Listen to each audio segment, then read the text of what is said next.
Hello बच्चों, कैसे हैं आप लोग। इस बार एक हफ्ते के गैप के बाद मिल रहे हैं। मतलब हम लोग हर हफ्ते मिलते हैं, लेकिन इस बार हम लोग 15 दिन से मिल रहे हैं। तो आज भी अपने को एक विषय पे बात करनी है, और जिस पे बात करनी है उसके बारे में 2-3 बच्चों ने भी कुछ फीडबैक दिए। उन्होंने भी रिक्वेस्ट की कि मैं उस बारे में बोलूं, और हमारी टीम ने भी कहा कि नहीं, ये एक थोड़ा क्रिटिकल सब्जेक्ट है। टीन एज की प्रॉब्लम्स, एडोलेसेंस की प्रॉब्लम्स जो हैं, उन प्रॉब्लम्स के बारे में आप कुछ बोलिए। जब मैं ये वीडियो करने से पहले 10 मिनट के लिए बैठा और मैंने सोचा कि क्या प्रॉब्लम्स है भाई टीनेजर्स को, तो आई वॉज रियली सरप्राइज्ड कि हम लोग किसी एक एज के सेगमेंट को एक प्रॉब्लम के हिसाब से देख रहे हैं। प्रॉब्लम तो कुछ नहीं है, there is no problem at all. Life का एक फेज है वो, और लाइफ हर फेज में से गुजरती है, और हर फेज के अपने प्रॉब्लम्स होते हैं।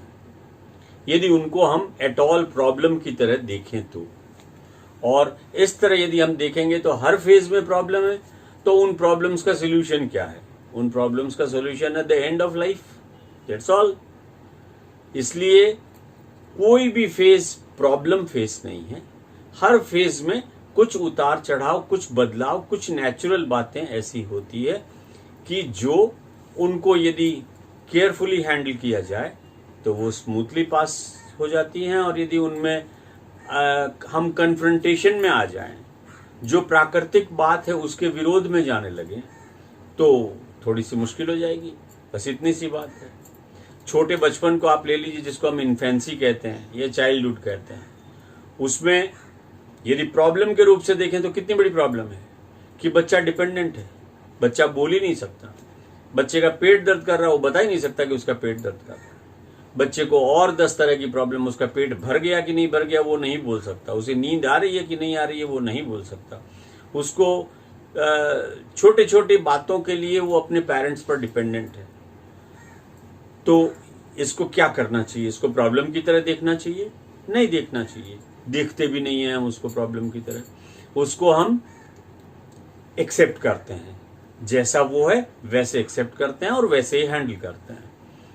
मतलब बच्चे की जो वो हर जरूरत कि जिसके लिए वो अपने पेरेंट्स पर, अपने माँ बाप पर डिपेंडेंट है, उस डिपेंडेंसी को माँ बाप पूरे अच्छी तरह से निभाते हैं, और उस उम्र को, उस एज को यूटिलाइज भी करते हैं, हम तारीफ भी करते हैं। बचपन है, बच्चे मन के सच्चे, हम लोग गाने बना दिए इसके ऊपर।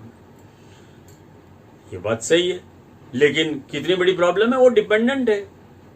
वो एक लकड़ी के बगैर चल नहीं सकता। माँ बाप नहीं है तो वो कुछ नहीं कर सकता। सो इसलिए यदि देखें तो इन्फेंसी प्रॉब्लम है, यदि देखें तो चाइल्डहुड प्रॉब्लम है, यदि देखें तो मिडिल एज की भी अपनी प्रॉब्लम्स है।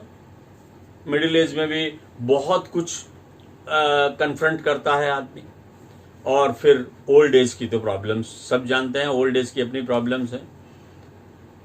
धीरे धीरे वो वापस दांत जाने लगते हैं, आंखें जाने लगती है, वगैरह वगैरह, बहुत कुछ लंबी लिस्ट है। आज हम लोग उसके बारे में डिस्कस करने के लिए नहीं बैठे हैं। तो अब जब बच्चा डिपेंडेंट था तो आपको बहुत अच्छा लग रहा था। अब मैं ये बात जो है, मैं बच्चों को नहीं बल्कि उनके पेरेंट्स को एड्रेस कर रहा हूँ। प्लीज बच्चों, आप भी अपने पेरेंट्स को ये वीडियो दिखाइएगा, क्योंकि आज हम जिस सब्जेक्ट को लेके बैठे हैं वो सब्जेक्ट थोड़ा सा कॉम्प्लिकेटेड भी है, and it relates more to the parents than to the students और then to the teenagers themselves. Because after all problem एक साइड से नहीं होती, प्रॉब्लम दोनों साइड से होती है। तो इतने दिन वो बच्चा इन्फेंट था, वो बच्चा चाइल्ड था, आप उसको खूब प्यार कर रहे थे, लड़ा रहे थे, सीने से चिपका रहे थे, आपको वो अच्छा लग रहा था। अब मुझे बताइए, यदि उस टाइम पर वो 2 साल का बच्चा एकदम खड़ा होकर बोलता है, आप कौन है मेरी लाइफ में डिस्टर्बेंस करने वाले? मैं हूं ना। तो क्या आपको वो बच्चा अच्छा लगता? नहीं लगता, क्योंकि वो अपने आप को इंडिपेंडेंट बोलना शुरू कर दिया, तो आपको वो उस एज में भी अच्छा नहीं लगता। वो चूंकि आप पे डिपेंडेंट था, आप उसको खूब लड़ा रहे थे, और अब धीरे धीरे धीरे धीरे आके 14 साल की उम्र में, 13 साल की उम्र में, 15 साल की उम्र में वो बच्चा आपके सामने में अपने अस्तित्व को रख रहा है कि मैं अब बड़ा हो गया हूं। वो बच्चा अब ये कह रहा है कि मुझे कुछ इंडिपेंडेंटली सोचने दीजिए, मुझे डेवलप होने दीजिए। प्रकृति उसको डेवलप कर रही है। हर दिन वो एक नया और बढ़ा हुआ, थोड़ा इंक्रीज किया हुआ ह्यूमन है, क्योंकि उस पर्टिकुलर एज में बहुत रैपिड ग्रोथ होती है इंसान की। तो उस रैपिड ग्रोथ की वजह से वो हर दिन एक नए फॉर्मेट में होता है। लेकिन आप यानी पेरेंट्स, आपने क्या किया? आप तब तक अपनी एक विचारधारा बना चुके हैं कि बच्चा ऐसा होना चाहिए, बच्चे को ये करना चाहिए, बच्चे को ऐसे रहना चाहिए, बच्चा यदि ऐसा करे तो गलत, बच्चा यदि ऐसा करे तो गलत, यदि बच्चा ऐसा करे तो अच्छा, शर्मा जी का बच्चा अच्छा, वर्मा जी की बेटी अच्छी। ये विचारधारा में आप एक कॉन्क्रीट ब्लॉक बन चुके हैं। जब दो चीजों को मिलना होता है तो सॉफ्ट मिट्टी को आप मिलाइए, आसानी से मिल जाएगी। लेकिन दो कॉन्क्रीट ब्लॉक यदि आरसीसी के ब्लॉक्स हैं, पीसीसी के ब्लॉक्स हैं, उनको आप यदि मारेंगे तो क्या होगा? दोनों हर्ट होंगे। और हमारे टीनेजर्स के साथ में हम पेरेंट्स ऐसा ही करते रहे हैं। वो दोनों जब भिड़ते हैं तो प्रॉब्लम होती है, तो प्रॉब्लम बढ़ती है। वरना वो ग्रो कर रहा है, इस बात को एक्सेप्ट करिए। दूसरी बात ये भी है कि आप इस मेंटेलिटी से भी निकालिए और निकलिए कि भाई हम बच्चों के मालिक हैं, वी ओन द चाइल्ड। ऐसा नहीं है, कोई किसी का मालिक नहीं, हर लाइफ अपनी मालिक है। अब वो ग्रो कर रहा है, अब वो डेवलप कर रहा है, अब उसकी खुद की इंडिविजुअलिटी डेवलप हो रही है, उस बच्चे को आप ग्रो होने दीजिए। तो ये इनिशियली मैंने जो एड्रेस किया, ये सारा पेरेंट्स के लिए है। आगे भी मैं अब जो भी जितनी भी देर बोलूंगा उसमें मेरा ज्यादा फोकस बच्चों से भी ज्यादा, टीनेजर्स से भी ज्यादा पेरेंट्स के ऊपर में है। मैं मानता हूं रैपिड ग्रोथ की वजह से, रैपिड चेंजेस की वजह से बच्चों में भी कुछ प्रॉब्लम्स होती हैं, बच्चों में भी कुछ कॉम्प्लेक्सेस पैदा होते हैं, बच्चों के भी नई सिचुएशन को इतने फास्ट कुछ बच्चे अडॉप्ट नहीं कर पाते। देखिए प्रॉब्लम तो है ही नहीं, 95% बच्चे तो खूब स्मूथली उस फेज से निकलते हैं, इसलिए there is no problem as such. इसको प्रॉब्लम के हिसाब से तो देखना ही नहीं है, हमको देखना ही नहीं चाहिए, और है भी नहीं, ये प्रॉब्लम है ही नहीं। अब जो 5% बच्चे हैं, वो 5% बच्चे इसको हल्की सी, हम कह सकते हैं कुछ बच्चे खूब हल्के रूप में, और बहुत rare of the rarest case में 99.9% बच्चे हल्के से प्रॉब्लम्स में से गुजर के निकल जाते हैं। 0.01%, शायद वो भी स्टैटिस्टिक्स मेरे पास में कुछ नहीं है, ऐसे होते होंगे कि जो इस प्रॉब्लम को बहुत सीवियरिटी में ले जाते हैं। So let us not consider this to be a problem, let us find and accept कि भाई हाँ, ये कुछ ऐसे ग्रे एरियाज हैं कि जिन पे यदि हम लोग खूब डेलिकेटली और तरीके से फोकस करें तो हम वो जो थोड़ी हल्की बुल्की भी जो समस्याएं आ रही है उनको भी हम डील कर पाए। तो वो ऐसी क्या बातें हैं, वो ऐसे क्या चेंजेस हैं, वो ऐसी क्या समस्याएं जिनको सब लोग कह रहे हैं, जिसके बारे में मुझे बोलने के लिए कहा गया। एक तो सबसे बड़ी बात है कि इस एज में, अब पहली बात तो अब एक एक करके अपने समझते हैं, टीन एज, एडोलेसेंस हम लोग किसको कह रहे हैं। जो भी बच्चा 10-11 साल की एज में आ गया या 11 साल को पार कर गया, और जो बच्चा अभी तक कंप्लीटली ग्रो नहीं हुआ है, पूरी तरह से एडल्ट नहीं हुआ है, वो 19 साल में भी हो सकता है, 20 साल, अलग अलग बच्चों की अलग अलग बातें हैं। कोई बच्चा 13 साल तक का होके भी बच्चा रहता है, कोई बच्चा 10 साल में ही 11, 12, 13 साल की उम्र के जैसे चेंजेस उसमें आने लग जाते हैं, कोई बच्चा 17, 18 साल की उम्र में पूरा 100% मैच्योर हो जाता है, कोई बच्चा 20, 21 तक भी ग्रो करते रहता है।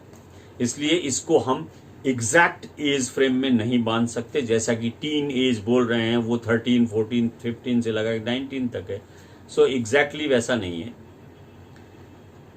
तो ये जो एज है, इस एज की अब हम यदि अलग अलग क्लासिफाई करके देखें कि क्या थोड़ी बहुत समस्याएं हैं। सबसे पहली बात है इसमें, और वो है कि कई बच्चे खुद के लुक्स के बारे में, खुद के फिगर के बारे में, खुद की बॉडी के बारे में कुछ कॉन्शियस हो जाते हैं, ज्यादा कॉन्शियस हो जाते हैं ज्यादा। और ये कॉन्शियसनेस जो है वो समटाइम्स किसी किसी के लिए सुपीरियरिटी कॉम्प्लेक्स बन जाती है, किसी किसी के लिए इंफीरियरिटी कॉम्प्लेक्स बन जाती है। कुछ जिनकी कुछ तारीफ कर दी मोहल्ले में, स्कूल में, फ्रेंड्स ने, पेरेंट्स ने, रिलेटिव्स ने, वाह क्या सुंदर लग रहे हो तुम, क्या सुंदर दिखती हो तुम, वो फिर आसमान में उड़ने लगते हैं। उनको लगता है कि हम बहुत सुंदर हैं, हम बहुत अच्छे हैं, बहुत स्मार्ट हैं। कुछ बच्चे ऐसे हैं कि वो इंफीरियरिटी कॉम्प्लेक्स में चले जाते हैं। उनको किसी ने कह दिया तुम मोटे हो, किसी ने कह दिया तुम ताड़ की तरह लंबी हो, किसी ने कह दिया तुम्हारे हेयर सूखे हुए हैं, किसी ने कह दिया क्या कितने पिंपल्स हैं, कुछ करते नहीं हो तुम। मतलब 10 तरह की कमेंट्स दुनिया करती रहती है, फ्रेंड्स करते रहते हैं, लेकिन वो उस बात को बहुत सीरियसली ले लेते हैं। ये नहीं समझ रहे हैं कि ये परमानेंट नहीं है। ये बायोलॉजिकल चेंजेस जो हो रहे हैं बॉडी में, उन बायोलॉजिकल चेंजेस की वजह से अंदर की पूरी बायोकेमिस्ट्री बदल रही है। Every day, every minute, every second ये बदल रही है। तो it is not permanent. Whatever changes are happening are not permanent. Permanent तभी बोला जाएगा जब आप 19, 20, 21 साल में पहुंच जाएंगे, तब आपके फिगर ने, बॉडी ने, दिमाग ने, वॉइस ने, आवाज ने, हाइट ने जो शेप ले लिया, हम कहेंगे कि हाँ अब ये करीब करीब परमानेंट की तरफ आ गया। तो इसलिए इसको बहुत लोग प्रॉब्लम की तरह से लेते हैं, लेकिन इसको प्रॉब्लम की तरह से नहीं लेना है। This is not at all a problem. और यदि किसी की वॉइस चेंज हो रही है, लड़कों की वॉइस पर्टिकुलरली हार्मोन्स की वजह से है ये सब, और वो अल्टीमेटली उनकी परमानेंट वॉइस बन जाएगी। लेकिन जितने फेज में वो वॉइस बदलती रहेगी, उस फेज में वो बच्चा कभी कभी अपने आप को ऑकवर्ड फील करता है, वो अचानक बात करने से भी हेजिटेट करता है। तो ये करने की जरूरत नहीं है, because this is a natural phenomena. You have got nothing to do with this. रह गया बात सुंदरता का, लुक्स का, स्मार्टनेस का। सुंदरता कभी भी कोई पैरामीटर्स में नहीं बांधी जा सकती। The beauty lies in the eyes of beholder. सुंदरता देखने वालों की आंखों में होती है। कुत्ते का बच्चा कितना प्यारा लगता है, बिल्ली का बच्चा कितना प्यारा लगता है। अब वो तो नहीं कह सकते कि वो गोरा है, हम नहीं कह सकते वो लंबा है, उसकी गर्दन इतनी सुंदर है, उसके हेयर्स इतने अच्छे हैं, ऐसा हम नहीं कह सकते। वो अपनी तरह से सुंदर है, हम अपनी तरह से सुंदर है। सो जो जैसा है वो वैसा सुंदर है। आज अफ्रीका में जो लड़के लड़कियां हैं, क्या वो सुंदर नहीं है? No, it is a simple question. Yes, they are beautiful. भगवान ने उनको वैसा ही बनाया, और वो भी सुंदरता का एक रूप है। भगवान ने हजारों लाखों तरह के फ्लावर्स बनाए हैं। एक पीला है, एक लाल है, एक गुलाबी है, एक हरा है, वो सब सुंदर हैं। इसी तरह हम में से जो गोरे हैं वो भी सुंदर हैं, जो काले हैं वो भी सुंदर हैं, जो ब्राउन हैं वो भी सुंदर हैं, या और भी कोई स्किन का कलर है तो वो भी बहुत सुंदर है। इसी तरह हर तरह के जो वेरिएशंस हैं वो सारे वेरिएशन सुंदर हैं। सिर्फ देखने वाला जो है उसका नजरिया कैसा है। अब हमारे यहाँ पर, हमारी सोसाइटी में, हमारे कल्चर्स में ये एक माइंडसेट बना दिया गया है। कुछ बातें फ्रेमवर्क में सजा के लोगों को परमानेंटली फीड कर दी गई है कि यही सुंदर होता है, ऐसा ही। और उसमें भी समय के साथ वो भी चीजें बदलती है। एक जमाना था जब जीरो फिगर को सुंदर नहीं माना जाता था। लड़कियां थोड़ी सी हेल्दी होती थी, हल्की सी हेल्दी होती थी, तो उसको सुंदर मानते थे। आप पुराने हीरोइंस को देख लीजिए, और उनको सब सुंदर बोलते थे। लेकिन फिर एक जमाना आ गया कि अब तो जीरो फिगर है, लड़कियां वो एक एक टोमेटो खा के सारे दिन में जिंदा रहने लगी कि हमको कैसे भी वो फिगर अटेन करना है। But that is not the beauty. Beauty is whatever is natural to you.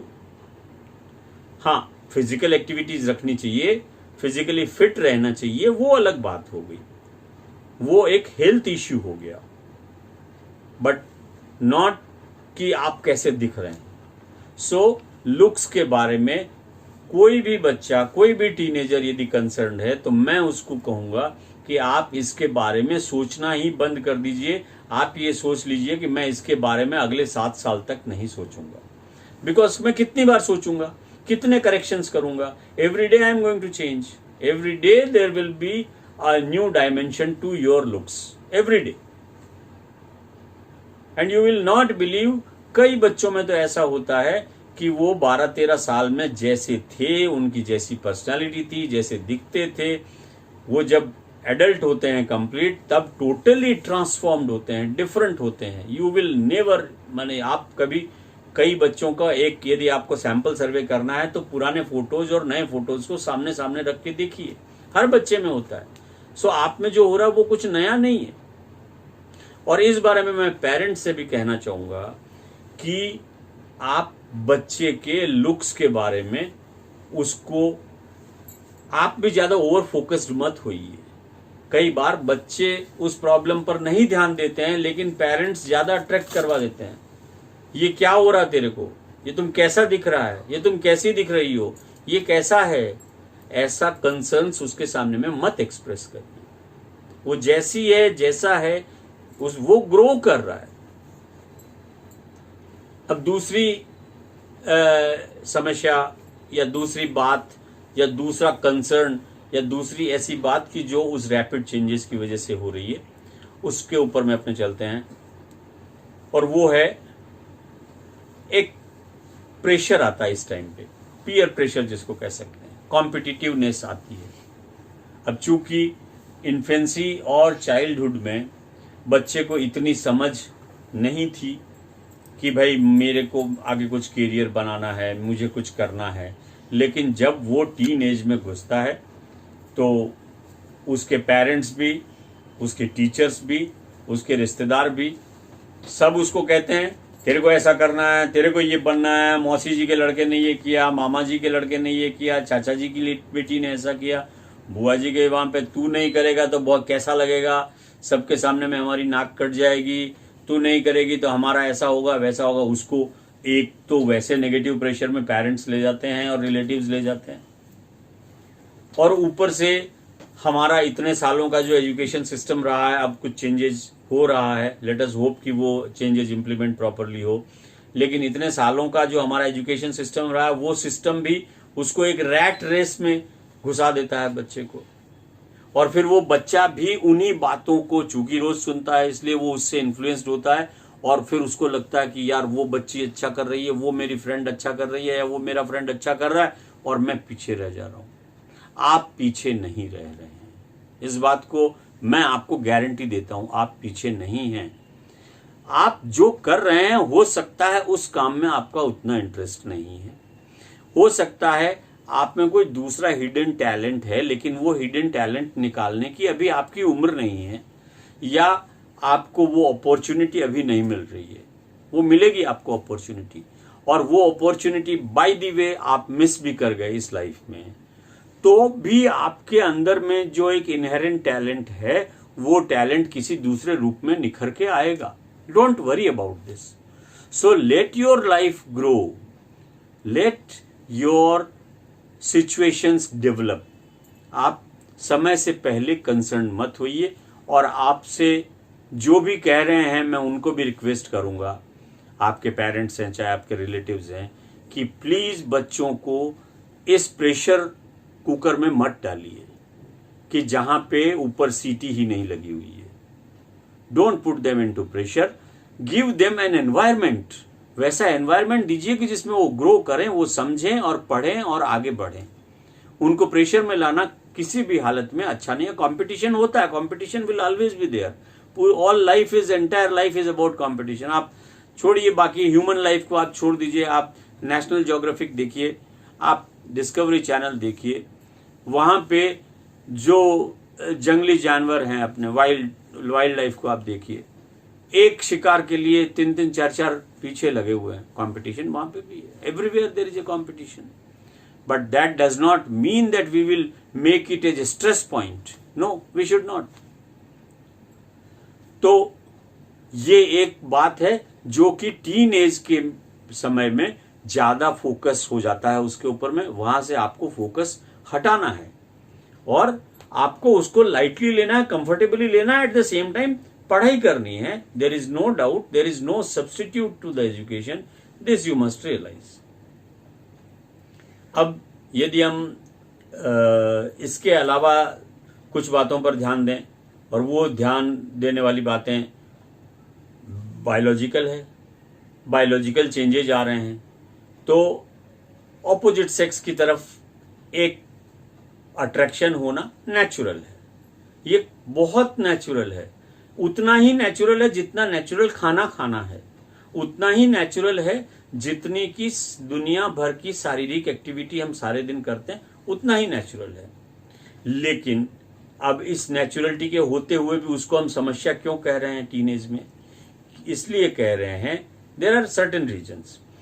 इसलिए कह रहे हैं, सबसे पहली बात तो बच्चों को ये प्रॉब्लम इसलिए लगती है कि उनमें ये चेंजेस सडनली आए हैं। जब आप उन चेंजेस से एक तरह से अभ्यस्त हो जाएंगे, तब आपको वो समस्या नहीं लगेगी, तब आप उसको कैसे हैंडल करना है सीख जाएंगे धीरे धीरे। इसलिए शुरू में this becomes a little bit of problematic. दूसरा, इसको प्रॉब्लम इसलिए माना जा रहा है, इसको समस्या इसलिए कहा जा रहा है कि हम ये समझते हैं, सीनियर्स ये समझते हैं कि आपको टीन एज में वो मैच्योरिटी नहीं है कि आप कोई रिलेशनशिप के बारे में एक डिसीजन ले सकें। इसलिए yes, it is a natural phenomena to be attracted towards the opposite sex, but still before taking any call of entering into a relationship, you must know that you are not yet grown up to the extent where you can take a decision of this nature. ये life long बातें होती है, life long commitments होते हैं। इसलिए wait करिए, अपना समय आने दीजिए, आप अपना कॉलेज पार करिए, and then there is plenty of time for you to make relationships. वो कैसे बनेंगे, क्या बनेंगे, future time will tell. By that time your maturity will change, by that time your thoughts will evolve. आप भी सोचने में, आपके सोच में भी बदलाव आने लगेगा। तो इसलिए इस बात को भी समस्या मत समझिए। और इस बारे में मैं पेरेंट्स से भी कहूंगा कि जो मैं पहले अभी कहता रहा हूं, इतनी देर से कह रहा हूं, कि आप अपने बच्चे के मास्टर मत बनिए, मालिक मत बनिए, उसके फ्रेंड बनिए। और देखिए, आप फादर एंड मदर, माता और पिता, तो आप उसी दिन बन गए जिस दिन वो बच्चा जन्मा, क्योंकि वो बायोलॉजिकल रियलिटी है, उसके लिए आपको कुछ करना नहीं पड़ा। लेकिन उसका फ्रेंड आपको बनना पड़ेगा, you have to earn it. Friend आदमी हर किसी को नहीं बनाता। जब उसको लगता है कि ये आदमी मेरे दुख दर्द में मेरा साथ देता है, जब उसको लगता है कि ये आदमी मेरी तकलीफ को सुन के मुझे सही गाइड करेगा, तो आदमी उसको दोस्त कहता है। ये हमारे लिए भी उतना ही ट्रू है, बच्चे के लिए भी उतना ही ट्रू है। अब वो अपनी कोई समस्या कभी हमारे पास में लेकर के आया, उसके पहले ही हमने ऐसा सिचुएशन क्रिएट कर रखा है कि उसको लगेगा यदि मम्मी को बता दिया तो गया मैं तो काम से, गई मैं तो काम से, पापा को बता दिया तो और भी प्रॉब्लम हो गई। यदि ऐसी सिचुएशन आपने घर में बना रखी है तो बच्चा आपको कभी नहीं बताएगा। You will have to become their friends. आप उनके फ्रेंड बनिए। आपके जितना अच्छा फ्रेंड कोई बन ही नहीं सकता, because you are biologically related. And at the same time यदि आप अपना व्यवहार भी वैसा करेंगे जैसा एक फ्रेंड का होता है, तो बच्चे के लिए it can become a really true environment for the real growth of a child. आप उसके दोस्त बनिए। तो ऐसी जो भी समस्याएं हैं जिसको आप क्या कह सकते हैं, रिलेशनशिप कह सकते हैं, डेटिंग कह सकते हैं, अट्रैक्शन कह सकते हैं, what ever you call it, ऐसी समस्याओं को भी खूब आसानी से टैकल किया जा सकता है यदि पेरेंट्स अपने बच्चों के फ्रेंड्स बन के रहें। ऑलवेज बच्चे का ट्रस्ट अर्न करिए आप। बच्चा यदि आपसे 100 बातें मांगता है तो आप उसकी 90 बातें सुनिए और 10 बातों के लिए मना करिए जो वाकई बहुत क्रिटिकल है, जो की नहीं जा सकती। और इसके लिए मैं और भी एक कदम आगे जाके कहूंगा कि आप बच्चे को रिस्पॉन्सिबल बनाइए, उसको रिस्पॉन्सिबिलिटी दीजिए, उसको घर में इन्वॉल्व करिए। 1 महीने का जितना खर्चा लगता है वो खर्चा पूरा उसका रुपया अपने टीनेजर बच्चे के पास में 15 साल 16 साल 17 साल का जो बच्चा या बच्ची है उसको पकड़ा दीजिए, बेटा ये इतना रुपया है अपने पास में, महीने का इतना ही आता है और इसमें अपने को ये खर्चा चलाना है। देखिए 2 महीने में वो कैसे जिम्मेवार बनता है। उसको रियलाइज होगा कि इतना ही पैसा आता है और इसी में घर खर्चा चलाना है। वो फालतू की बातों के लिए, फालतू के खर्चों के लिए जिद करना कम कर देगा, क्योंकि उसको समझ में आने लगेगा और उसको ये भी एहसास होगा कि मुझे भी घर के इंपॉर्टेंट कामों में, बातों में, डिसीजंस में इंक्लूड किया जा रहा है। आपको लग रहा होगा कि शायद वैसा दे देंगे तो वो 1 ही दिन में उड़ा देगी, 2 दिन में उड़ा देगा, 10 दिन में उड़ा देगा, फिर हम क्या करेंगे। थोड़ा रिजर्व रखिए अपने पास में, और यदि वो उड़ा देगा या उड़ा देगी तो उसके जो कॉन्सिक्वेंसेस भुगतने हैं वो उसको भी भुगतने दीजिए। वो आज के 5 साल 10 साल बाद में सड़क पे जाके वो कॉन्सिक्वेंसेस भुगतेगा या भुगतेगी, उससे अच्छा है आपके प्रोटेक्टेड एनवायरनमेंट में वो भुगते, ताकि उसको पता चलेगा कि गैर जिम्मेवाराना काम करने के क्या नतीजे होते हैं। दूसरे दिन ब्रेकफास्ट नहीं मिलेगा।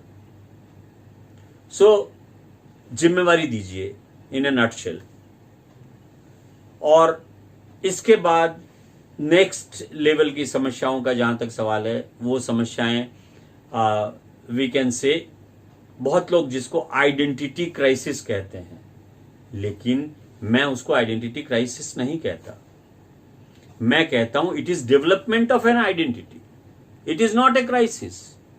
इतने दिन तक बच्चे का अपना खुद का कोई ओपिनियन ही नहीं था। जो वो देख रहा था, सुन रहा था, उसमें यस उसको बोले C for cat, C for cat, B for bat, B for bat, वो वैसे ही बोल रहा था। अब उसके खुद के थॉट्स और खुद के एक विचारधारा डेवलप हो रही है, और वो अपनी विचारधारा में जब कन्फ्लिक्ट देखता है अपने माँ बाप के साथ, अपने पेरेंट्स के साथ, अपने टीचर्स के साथ में, तो हम कहते हैं कि ये आइडेंटिटी क्राइसिस हो गई। अरे भाई, उसके पास में, उसके लिए बेचारे के पास में कोई क्राइसिस ही नहीं है। वो अपनी विचारधारा डेवलप कर रहा है, उसको करने दीजिए। आपको कुछ गाइड करना, कुछ समझाना, आप समझाइए as a friend, but don't become a hindrance into his development और her development. Let the children develop. उनकी विचारधारा की जो क्राइसिस, जिसको क्राइसिस कहा जा रहा है, वो क्राइसिस नहीं है। वो अपनी इंडिविजुअलिटी को पहचानने की कोशिश कर रहा है। बच्चा अपनी इंडिविजुअलिटी के हिसाब से डेवलप होने की कोशिश कर रहा है। उस इंडिविजुअलिटी में यदि आज से रिलेटेड, आज देखिए टेक्नोलॉजी से रिलेटेड कई प्रॉब्लम्स आ गई हैं, उनकी वजह से यदि आपको लगता है कि ये बच्चे में कुछ समस्या है तो बैठ के बात करिए, सब समस्या का समाधान हो जाएगा। और बच्चों, आप भी अपने पेरेंट्स को फ्रेंड बनाइए। मैं अब आपको एड्रेस कर रहा हूं, इतनी देर मैंने पेरेंट्स से कहा, मैं आपसे कहता हूं, आप जाइए, आज जाइए। मैं कहता हूं, मैं चैलेंज से कहता हूं, कोई नहीं होने वाला, कोई प्रॉब्लम नहीं होने वाली। आप जाइए और अपनी मम्मी को बोलिए कि मैं इतने दिन तक, या अपने पापा को बोलिए, whoever you want to be fit for this, कि मैं इतने दिन तक मेरी कॉन्फिडेंशियल बात आपको नहीं बताता था या नहीं बताती थी, और मैं अपने फ्रेंड से डिस्कस करता था या करती थी, और अब से मैं अपनी सारी बात आपके साथ शेयर करूंगा या करूंगी। देखिए कितना चेंजेस आता है। और इसके साथ ही साथ मेरी पेरेंट्स से रिक्वेस्ट है कि उसकी बातों को सुन के खूब फ्रेंड की तरह ही रिएक्ट करें आप। फिर देखिए क्या बॉन्डिंग बनती है, और फिर देखिए बच्चे की ग्रोथ कैसी होती है। फाइनली और लास्ट प्रॉब्लम की बात जहां तक है, वो है कि देखिए बाकी कुछ एडिक्शन वगैरह की भी प्रॉब्लम कुछ टीनेजर्स में हो जाती है। वो देख के सीखते हैं, और आज की टेक्नोलॉजी में ये है कि हमारे पास में मोबाइल फोन पर कितने चैनल्स बने हुए हैं, कितने इंटरनेट बने हुए हैं। वहां पे देखते हैं टीनेजर्स को स्मोक करते हुए देखते हैं, वहां पर अल्कोहलिक ड्रिंक्स लेते हुए देखते हैं, वहां पर जो भी कुछ करते हुए देखते हैं, बच्चे उसको इमिटेट करने की कोशिश करते हैं। Now here I would say कि इस मामले में थोड़ा स्ट्रिक्ट होना पड़ेगा, और वो स्ट्रिक्ट सेल्फ रेगुलेटेड हो तो बहुत ज्यादा अच्छा है, यदि बच्चे खुद अपने आप को रेगुलेट करें, क्योंकि आपको पता नहीं है कि इसके कॉन्सिक्वेंसेस क्या होने वाले हैं। आपको भगवान ने ये एक दिमाग दिया है जो इतनी बड़ी खासियत है आपकी, उसकी वजह से ही आप ह्यूमन हैं, उसकी वजह से ही आप ये जो इतनी बातें बोल रहे हैं कि मैं हूं मैं हूं मैं हूं, वो बोल पा रहे हैं। और आप उसी को डिस्ट्रॉय करने के यदि उपाय करने लग जाएंगे, इफ यू आर एसेंशियली, जितने भी हम लोग नशा पता या ये इस तरह के एडिक्शन हैं, वो क्या है? Snatching away the brain you have. आपके ब्रेन को आप दूसरे को हैंड ओवर कर रहे हैं। So the very important faculty a human has is his brain, और उस ब्रेन को ही आप डल करना चाहते हैं, और फिर एक दिन ये एडिक्शन ऐसा हो जाएगा कि आप उसको छोड़ नहीं पाएंगे। इसलिए डोंट डू दिस। और यदि आपका कोई फ्रेंड, आपकी कोई फ्रेंड ऐसा कर रही है या कर रहा है, immediately bring it to the notice of the superiors. उनके पेरेंट्स को बोलिए, अपने पेरेंट्स को बोलिए, टीचर्स को बोलिए, और उसको भी समझाइए, और उसको समझा के बोलिए। और उनके पेरेंट्स से भी मैं कहूंगा कि जब आपके पास में कोई दूसरे का बच्चा आके बोलता है कि आपका बेटा या आपकी बेटी ऐसी कर रहे हैं, तो उसको कलेजे से चिपो के, आप जैसे प्यार से, आप जब वो छोटा था तब जैसे उसको प्यार कर करके हर बात सिखाते थे, वैसा ही समझाइए, वैसे ही सिखाइए। एंड फाइनली, इतनी सब बातों से मिलके कई बार कुछ बच्चों में, very rare of the rarest case में, एक स्ट्रेस बन जाता है, एंग्जाइटी बन जाती है, और वो डिप्रेशन की सिचुएशन में आ जाते हैं। बट वो क्या है? वो एक एंड रिजल्ट है, वो एक आउटकम है ऑफ ऑल दीज कॉन्सिक्वेंसेस। अब यदि इन कॉन्सिक्वेंसेस को प्रॉपरली हैंडल किया जाए, और इन सिचुएशंस को, इन सिचुएशन को यदि प्रॉपरली हैंडल किया जाए, तो उसका कॉन्सिक्वेंस वो हो ही नहीं पाएगा। इसलिए उसका कोई सोल्यूशन मुझे अलग से बताने की या देने की जरूरत ही नहीं है। स्ट्रेस तो बिल्टअप होता है over the period of time. So share करिए अपने पेरेंट्स के साथ में आपकी जो भी प्रॉब्लम है, शेयर करिए अपने सीनियर्स के साथ में आपकी जो भी प्रॉब्लम है। सीनियर्स से मैं कहूंगा कि उनकी प्रॉब्लम्स को एज ए फ्रेंड सुनिए, और उनको प्रॉपर गाइडेंस दीजिए, जैसा कि आप अपने एक दोस्त को दे सकते हैं। अरे यार, आप भी इसी एज से निकले थे, ये भी निकल रहे हैं।